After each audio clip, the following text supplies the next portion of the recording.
اقلیتوں کو تیرے ظلم سے بچائیں گے، شمع آزادی دلوں میں جلائیں گے۔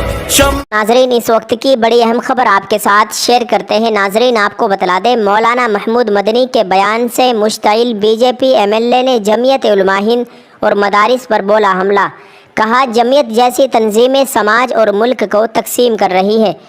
ناظرین، آپ کو بتلا دیں کہ جمعیت علماء ہند کے قومی صدر مولانا محمود مدنی کے ذریعے اتر پردیش کے وزیر اعلیٰ یوگی آدتیہ ناتھ پر طنز کرنے کے بعد مولانا مدنی بی جے پی رہنماؤں کے نشانے پر آ گئے ہیں۔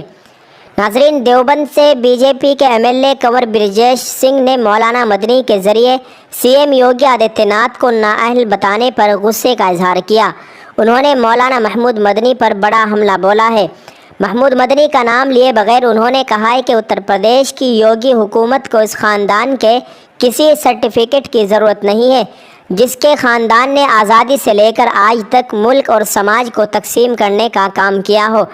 سوشل میڈیا پر وائرل ہونے والی ایک ویڈیو میں ایم ایل اے کنور برجیش سنگھ نے مولانا محمود مدنی کے بیان کی شدید مذمت کرتے ہوئے کہا ہے کہ مدارس سے نکلنے والے نظریے نے پوری دنیا میں عدم استحکام کا ماحول پیدا کیا ہے، جس کے لیے جمعیت علماء ہند جیسی تنظیمیں ذمہ دار ہیں، اور جو لوگ چیف منسٹر یوگی آدتیہ ناتھ پر تبصرہ کرتے ہیں وہ اسی سوچ کے حامی ہیں۔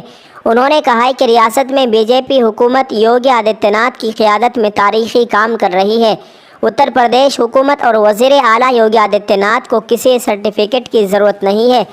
قابل ذکر ہے کہ لکھنؤ میں ایک ٹی وی چینل کو انٹرویو دیتے ہوئے جمعیت علماء ہند کے قومی صدر مولانا محمود مدنی نے اتر پردیش کے وزیر اعلیٰ یوگی آدتیہ ناتھ پر طنز کرتے ہوئے انہیں نااہل اور ایک گھٹیا وزیر اعلیٰ قرار دیا تھا۔ تب سے وہ بی جے پی لیڈروں کے نشانے پر آ گئے ہیں۔ جی ہاں ناظرین، آپ سے گزارش ہے کہ آپ اس خبر کے متعلق کیا اپنی رائے رکھتے ہیں، کمنٹ کر کے ضرور بتلائیں اور دعا کریں اللہ تعالی ہمارے اکابرین کی حفاظت فرمائے، آمین۔ السلام علیکم رحمۃ اللہ وبرکاتہ۔ اقلیتوں کو تیرے ظلم سے بچائیں گے، شمع آزادی دلوں میں جلائیں گے۔